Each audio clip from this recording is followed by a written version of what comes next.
Come on, this is Business Badass. Good evening, everybody. Good evening. All right, we're going to have a great time tonight. I'm so excited that you're here. Business Badass is brought to you by Daily Success Routine.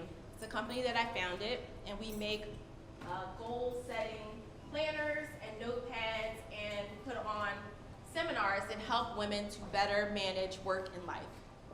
And so today is sort of an extension of that work, being able to tell the success stories of women and what they're accomplishing and spread those stories. So Business Badass Live is our podcast, and tonight we're doing the live taping of that, and we'll be sharing it out on Apple iTunes and everywhere that podcasts will be available. So I hope that you all will be badass and go and subscribe and like the show when it's available. I'll make sure to email everyone and let you know. Sound good? Yes. Okay, awesome. So the theme for this evening, but first let me give you a few rules of engagement. So this is going to be a very interactive discussion. We have two amazing guests this evening that are going to share their stories and words of wisdom and how they've accomplished different things in their life, and we're going to make it very fun and practical and actionable for you. There's also going to be time for Q&A in between each of the guests, so think about your questions and things that you want to ask, and this is going to be, real talk, okay? So don't be afraid to ask things that are on your mind. And then finally, I want to say if something resonates with you, then snap your fingers. Show a little love. Let's practice now. Yes. So if a speaker, anyone says something, even someone from the audience says something that really resonates with you, that's the way that we show love in the Business Badass community. So tonight's theme is all about unleashing your dream and how to go for what you really want in life. And these guests are the perfect ladies to talk about it. So, are you ready? Yes. Okay, awesome. So, known as the Millennial Motivator by Fortune and the Brene Brown of Wonder by Mind Body Green, Amber Rae is an author and artist who's collaborated with brands like Kate Spade, Apple, and Unilever. Amber invites you to live your truth, claim your emotions, and feel confident to express your gifts. Pull up your seat because this badass is going to tell you how to choose wonder over worry so that you can stop stressing and go for what you want. So welcome to the stage, badass Amber Rae.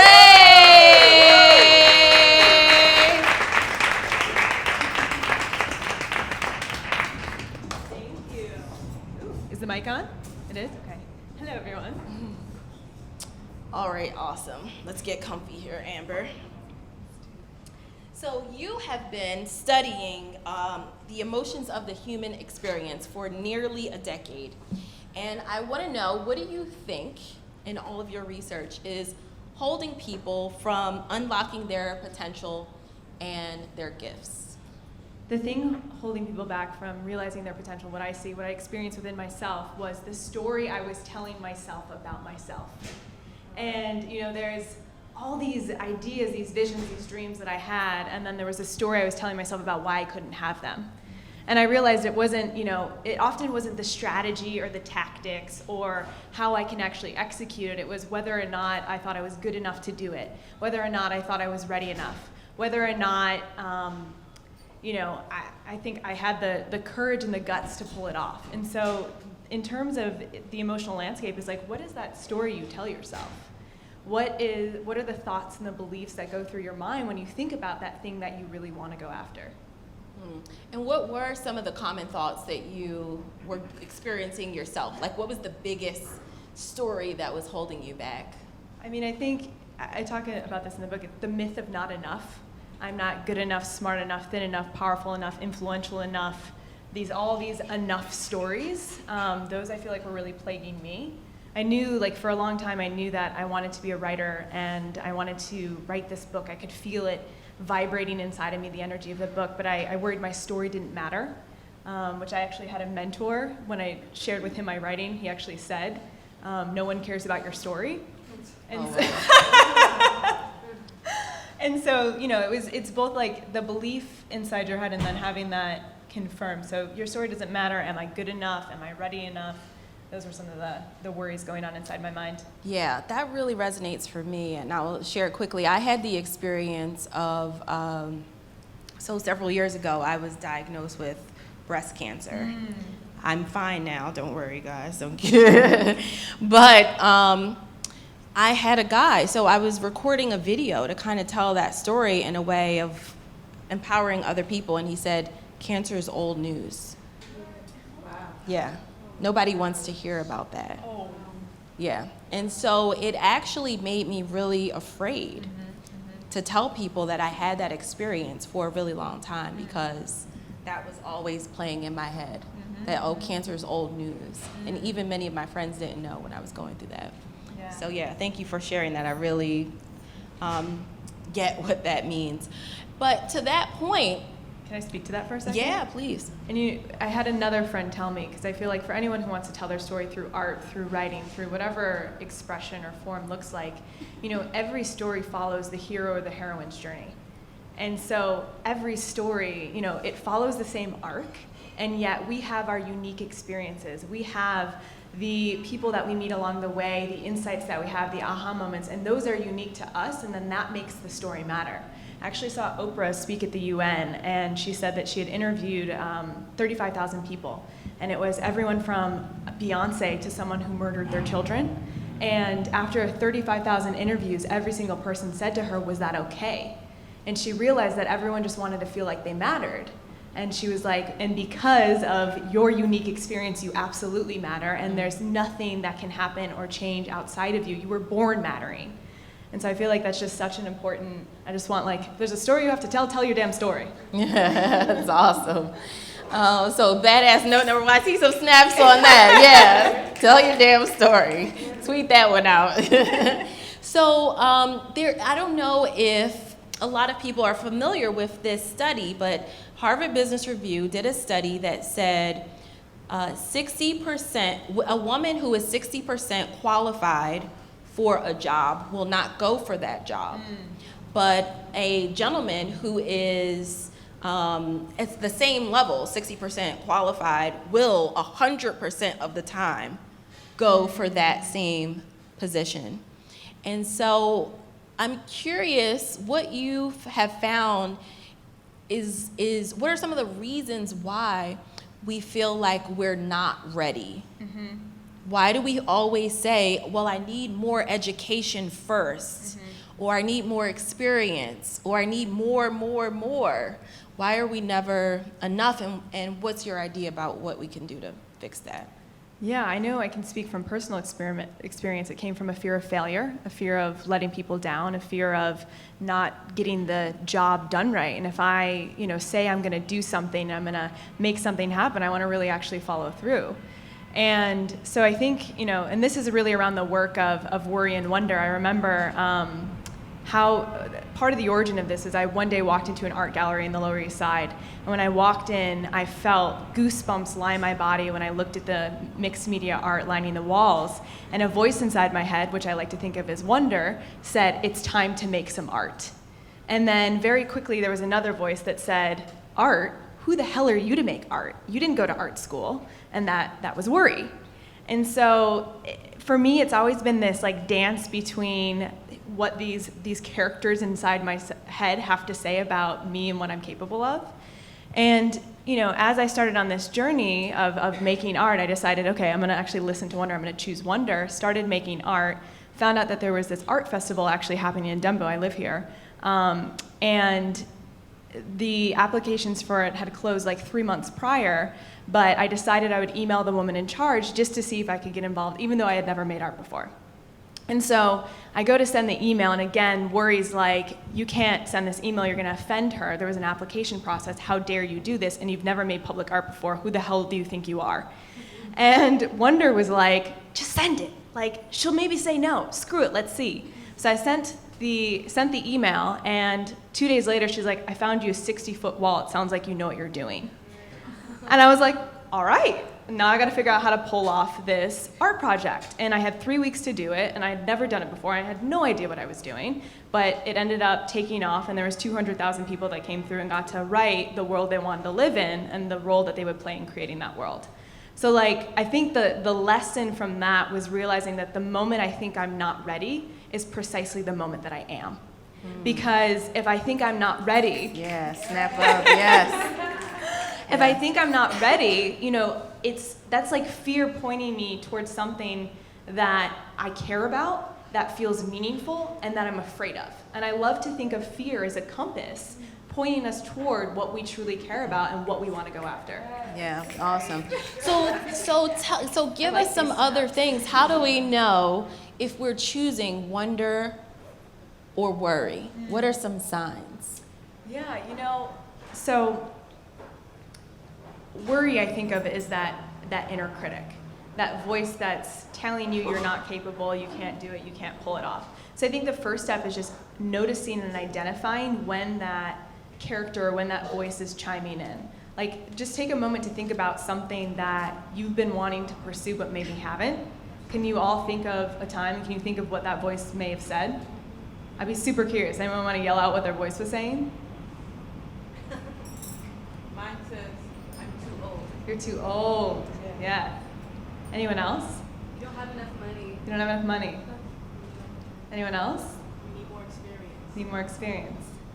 Yeah, so I think, the first step, as we do, is identifying what that voice is saying. Because then we can get curious about it. And this is what I mean by choosing wonder. Choosing wonder isn't just like, let's throw that away and choose positivity. It's actually like, okay, let me wonder, where is that coming from? Where did I learn that? Who told me that? Was that something that I learned as a kid from watching my parents? Is that something that I inherited from society? Is that something that, I made up because of an experience I once had? So it's seeing the worry, getting curious about where it originates from. And when we shine that light of awareness, what happens is that we can choose whether or not we want to keep buying into that story. We can say like, okay, I think I'm too old. Am I really? No. So if I thought that my age was perfectly good and enough, what would I do? And then that's where wonder opens up this doorway of possibility. So let's talk about this amazing book that you have coming out, Choosing Wonder Over Worry. What was the process of being able to go for that wonder and make your book come to life? Yeah, so before I committed to the book, I was speaking, doing these different art projects, sort of starting a journal product. I looked at yours, I was like, oh. Wanting to start a podcast. I felt like I was doing all of these different things in different domains and not doing the book, but helping other people launch their book because I was being a shadow artist, as Julia Cameron calls it in The Artist's Way. And I went to this workshop with Elizabeth Gilbert and Rob Bell, and someone in the audience asked her, hey Liz, how do you do all the things that you do? And I was sitting there in the audience thinking, yes, Liz, tell me how you get it all done. And she said that, I just know what I want to do. And she told a story about how when she was a young writer, wanting to be an author, wanting to do all these things, she was complaining to this wise older woman that she didn't have enough time to write. And the wise older woman said to her, well, you're going to have to start saying no to some things to claim the life that you say that you want. And Liz was like, yeah, I should probably stop saying no to things that I think I should be doing. I should probably stop saying no to maybe meeting friends at the bar on Sundays. And the wise older woman said, no, you have to say no to things that you do want to claim what you really want, even more. And so that for me was the aha moment, because I realized that I thought I wanted all these things and I was spreading my attention and energy across so much that I wasn't really getting the level of depth that I wanted on any one thing. And so I went home and I made 2 lists and I wrote, I want this and I want this even more. And on the I want this column, there was about 17 things. And on the I want this even more, it was only one thing, and it was the book in bookstores. And the reason I share that is because up until I had been thinking about a book for a decade. But because I didn't say, I am committing and I am doing this, I never really made the kind of progress that I was capable of. And so that key point was the commitment.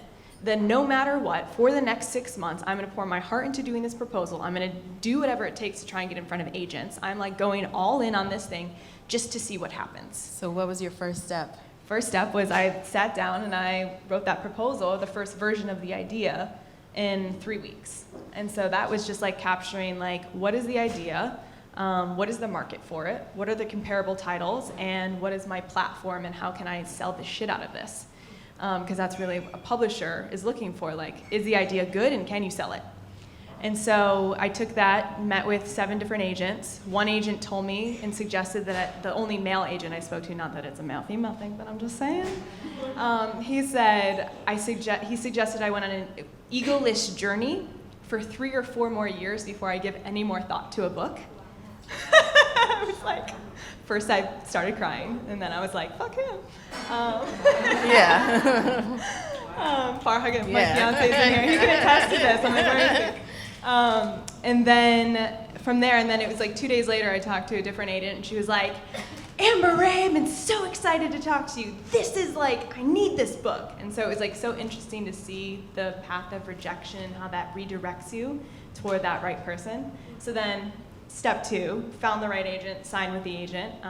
Step 3, created the proposal with her over the course of 5 months. Step 3, and I'd say that, like, in the proposal process, for those of you thinking about a book and thinking about like getting an advance and wanting a career as a writer, I got some inside info, which is basically a publisher will give you $100,000 for every 30,000 books that you show you can sell.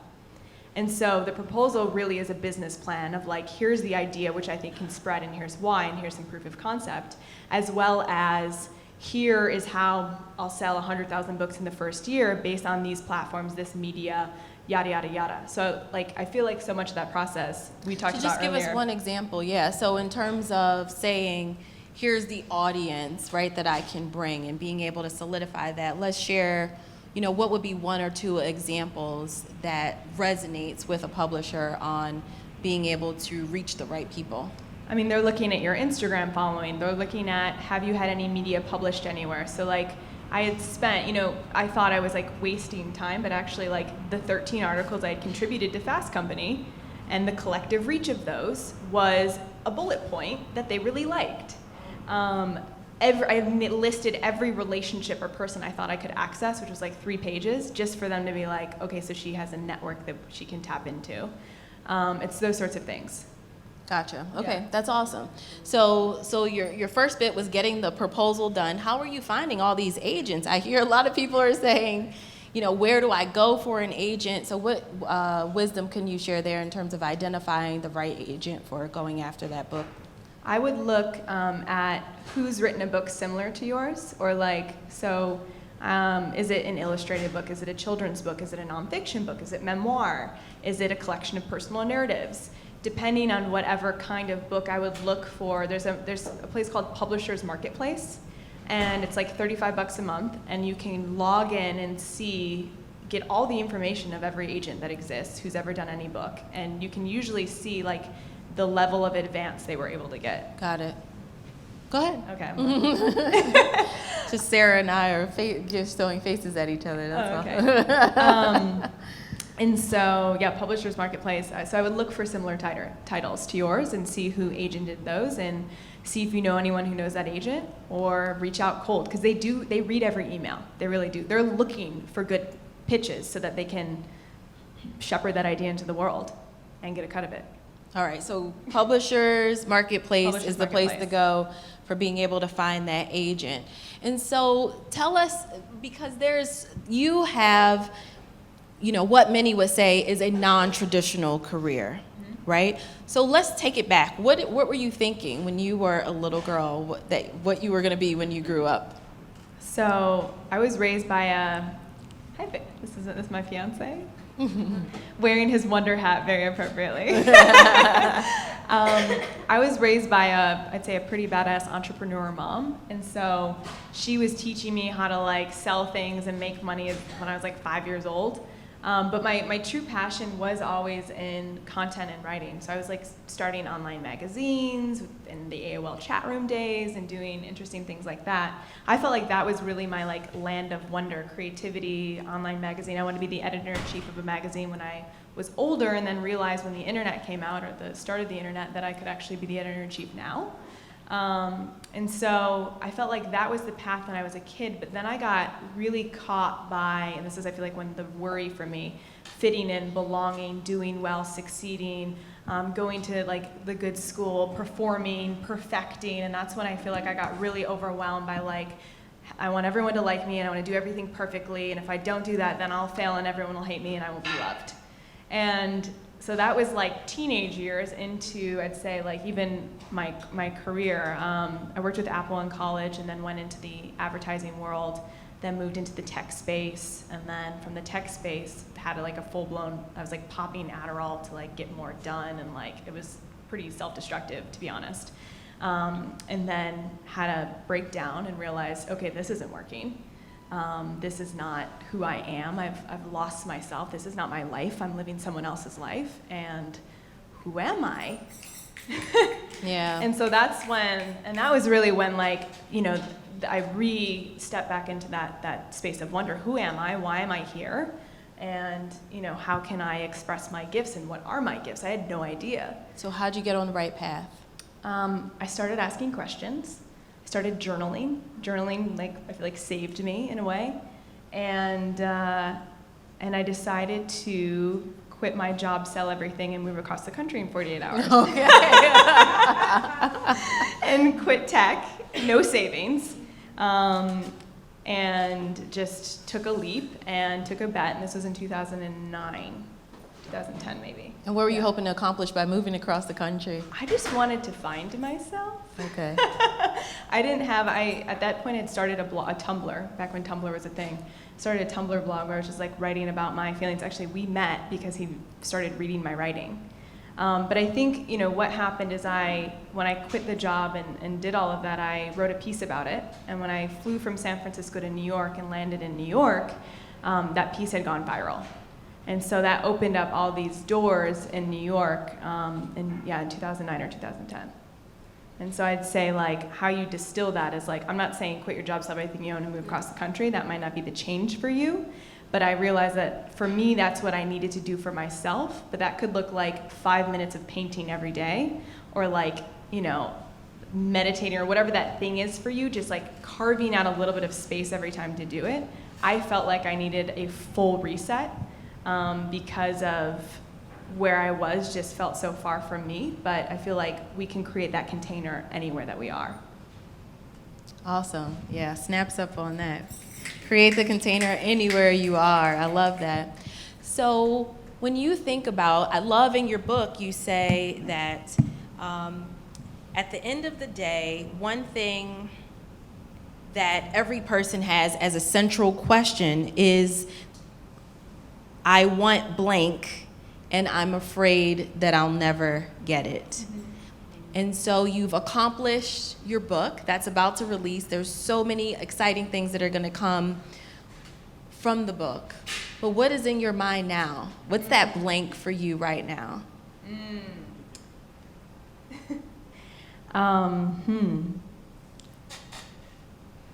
What's immediately coming to mind, so as an artist, and as I've really found myself as an artist, I'm imagining a full-blown interactive museum of emotions, where has everyone heard about 29 rooms, Refinery 29, what they do with 29 rooms? I'm imagining that for our emotional inner world.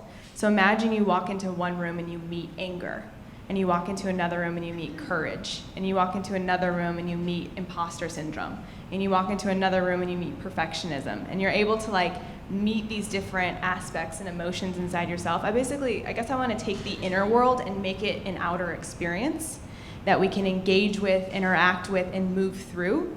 Because I think for me, the problem that I see is that we have a society that's obsessed with positivity. And while like I'm all for optimism, I think the silver lining-aholicness can actually be a detriment, where we like, rather than feel what's there to feel, thank you, we try to like repress, deny, or push it away.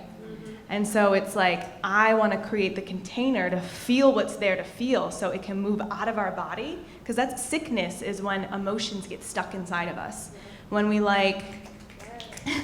so I lost my dad when I was young, and it wasn't until I was in my mid-20s that I realized I never processed that grief because I wanted to be a happy little girl because that's what made my mom happy. And so I realized that there was like a lot there and for me to move through and process. And so how do we create those containers and make it art and make it something that's not like so scary but is actually approachable and digestible and allows us to experience ourselves through something else outside of us? That was really powerful.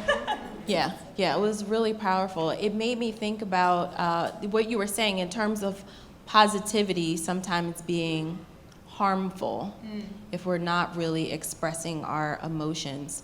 So what do you do right now when you're feeling emotions that you don't necessarily want to experience? How do you move through them in an effective way, right? Because there's this idea of being upset about something and lashing out or acting out and having that go on for a while, right? Some people go into the emotion and they never come out of the emotion.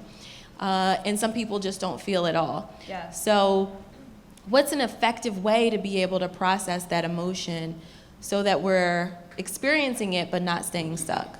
Yeah, so quick story. I today was on a team call with my book launches in 2.5 weeks, and the venue that I thought where we were locked in for the big launch event emailed me on the call and said, we can't do this.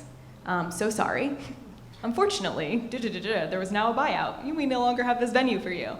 And first I felt rage, then I felt grief, then I felt sadness, and then I was crying on my team call. And so for me, the release was having that safe container set with my team where like a value of ours is that we feel our feelings, and being able to just cry in front of them and have that be the release, which I was resistant to. I was like, I don't want to cry. And then I was like, fuck it, I'm just going to cry. Right. So crying can be a release. But then anger, I think, is such a powerful emotion because anger tells us when a line has been crossed, when something is not okay, and when there's an opportunity to set a boundary. And so often, we can act out our anger, we can rage at someone else, we can project it externally, but what anger is actually inviting us to do is to act upon our anger. So I'm always, wondering if I'm sometimes he becomes a punching bag, and then I realize it's all a process. No one's perfect. But acting upon the anger is reflecting and saying, okay, what line was crossed? Why am I pissed off here? And what can I do about this? And how can I act upon it and communicate on it? Whether that's my mom overstepping and me saying, hey, when you do that, here's what my experience is, and in the future, my request is this, because I love you and want to have a loving relationship. So it's, acting upon our different emotions. Awesome. So I thought I heard some more snaps there. Was that? So I would love to hear first, is there anything that you want to share from your experience of putting this book together that would empower someone else that has a book inside of them that has not yet gone for it? What would I say if someone has a book inside of them and hasn't done it? Yes. Well, I would first be curious why you haven't done it. And I'd want to illuminate what that block is, because I feel like it's different for all of us. And so I would bring to, connect with what is that voice saying, and then I would write down what that voice is saying. And then so much of my work is about archetyping. So archetyping these emotions. Anger, I just sort of explained. I also think anxiety is our loyal friend that wakes us up in the middle of the night to tell us something isn't right.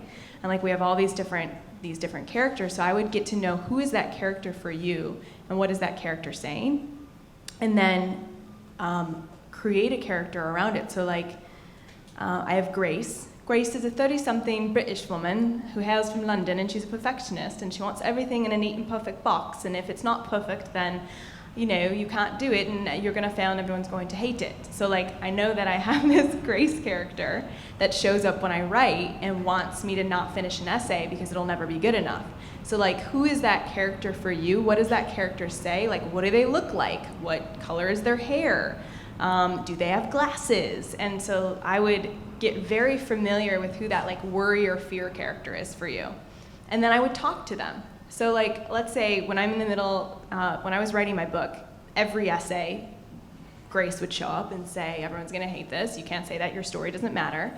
And then I would talk to Grace and be like, hey, I see that you care and you're trying to protect me and you want this to be a good piece of work, thank you. But please like go get a massage right now because I need to write. And so it's learning to, because you know, it's one thing to say like, oh, you have a book inside of you, just sit down and write it. Well, no, there's shit that's clearly coming to the surface preventing you from writing. So get to know what that shit is, have a conversation with it, dialogue with it, and then set a boundary and make a request on what you need from that fear or that worry in order to do the thing that you want to do.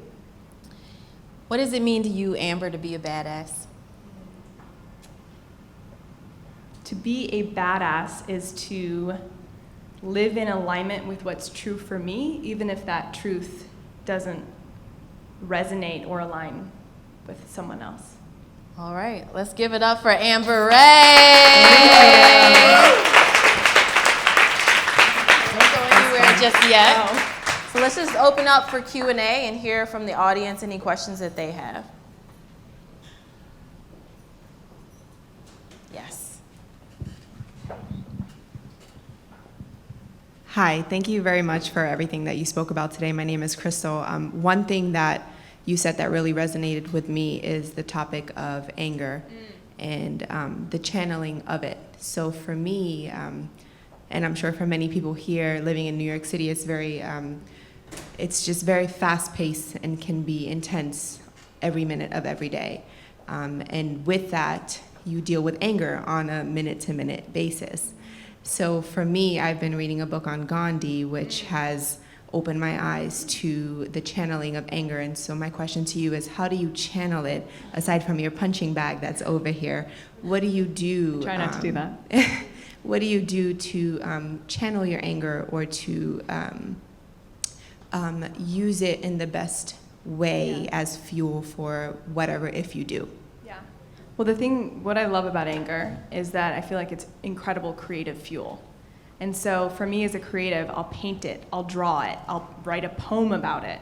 I'll, depending on what the outrage is about, maybe I'll throw a dinner party and invite people to talk about, what that source of anger, let's say it's like something happening in society that's pissing me off, like the state of, equality with women. Maybe I'll invite 10 women over and we'll talk about what we can do about that. And so for me, it's, and I would ask every single person, because I think how we each channel anger looks differently for each of us. So for me, while writing a poem might be the most cathartic thing I could do, it might look different for each of us. So I think, the question to ask yourself is, how can I channel my anger? How can I either create community around creating solutions to what I'm outraged about? Because I think outrage is also really clearly points you to what you find purpose in. Because if you find outrage in it, you want to do something about it. You want to solve it. And so how can you solve it with other people? And how can you also solve it within yourself? I love the world of social justice, and I also believe that what we see happening outside of us can often reflect what's happening inside of us. So how do we also work with our inner anger? How do I not use my fiance as a punching bag? Because if I'm doing that, then that's reflective of how I'll show up in something in a larger capacity. And so it's both working with the inner as well as doing what we can do about what's happening outside of us that outrages us as well. Other questions? Over here. And if you could just try to get to your questions quickly as possible, and if she needs backstory, she'll add. Hi, my name is Sia, and I would like to know, what was your process as far as setting a schedule for writing your book? So I broke it down to words. I realized that the book needed to be 55,000 words, and I wrote the book in 2.5 months, which was insane. But I feel like I had spent 32 years preparing for those 2.5 months. So I knew that I had to write 611 words every day. I think is what it was, what it wrote down, 611 or 711. I was like, that's easy. Like, that's like an Instagram post, you know? And so I was like, I can write an Instagram post every day. And so that, like, because I was super overwhelmed by the timeline, but so long as I hit that, and then I started writing 3,000 words a day, and I was like, oh, I'm on fire. So for me, it came down to the word count and daily, no matter what, writing those words, even if they sucked.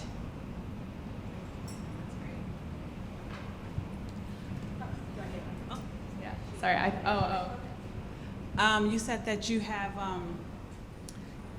you went through several different agents, am I right? So do you think is it worth trying to self-publish, or it's better to get an agent to publish your book?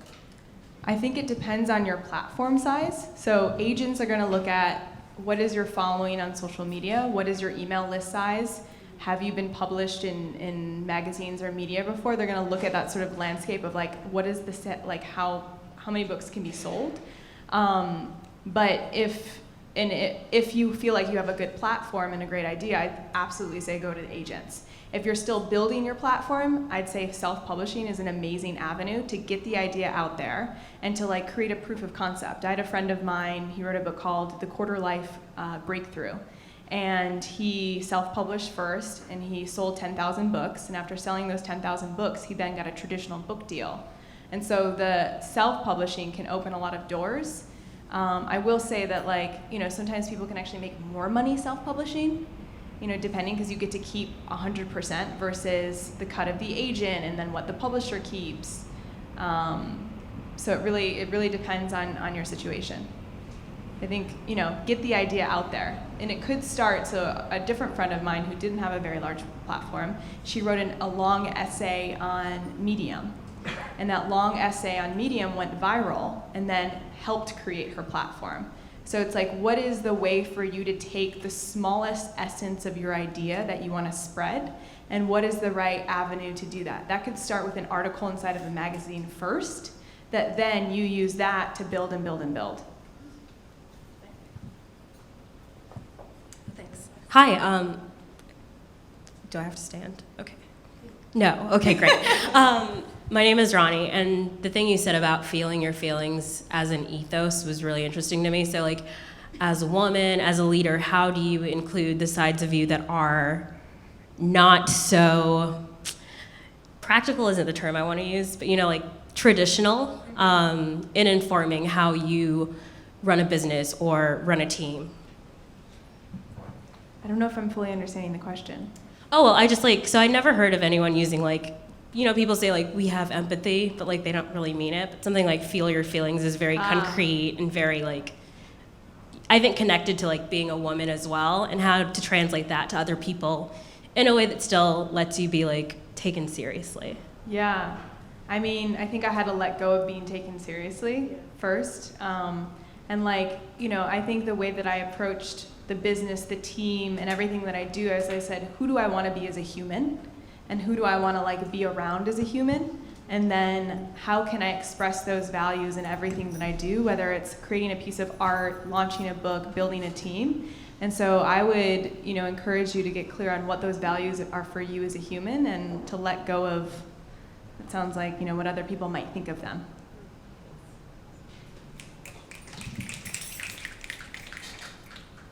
Hi, thank you so much for everything that you've shared. What are you have so many different things that you've shared here that are has all the lights going off. So what exactly are what led you to getting to these places? Like, what books did you read? What are some things that you researched to kind of help you get to that place? Yeah, well, I've been journaling every day. So I'm more of a creator than a consumer. So I've been writing I have thousands of notebooks. We have like stacks of notebooks inside of. So for me, the process was really about tuning into my own voice and hearing that, because I feel like there's so much information outside of me and I would get drowned by that noise. And so I wanted to get more in the practice of, like, what do I have to say? I went to a workshop that was Cheryl Strayed, who I'm obsessed with, so that's someone. And she got on stage and she said, "Do you tell your journal the truth?" And I was like, oh.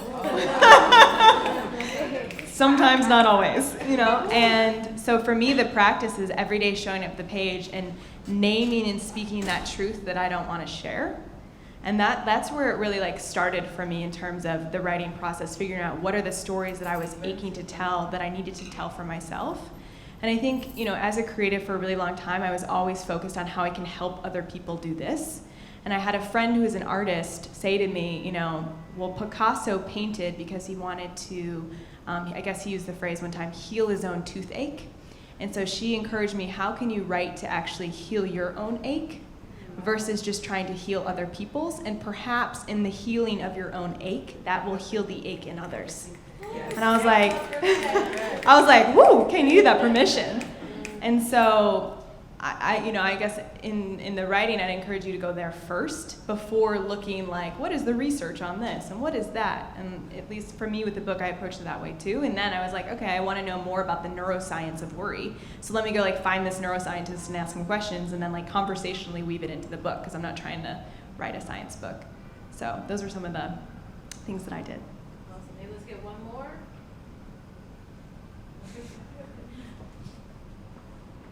And I love that you shared that. But sometimes you go through so many things in life that you have so many layers that's sitting there that you can't really hear your voice because something is sitting there. So how exactly what can you start doing to actually get to at least put a hole through that layer so stuff can start seeping out of it and then you can hear that voice again? You can read my book.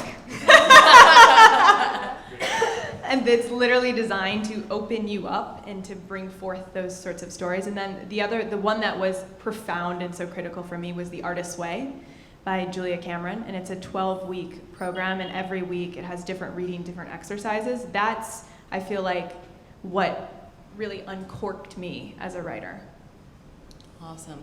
So go get the book. Choose Wonder Over Worry, coming out May 15th. May 15th. May 15th. Everywhere books are available. You can Let's pre-order give it it now. up for badass Amber.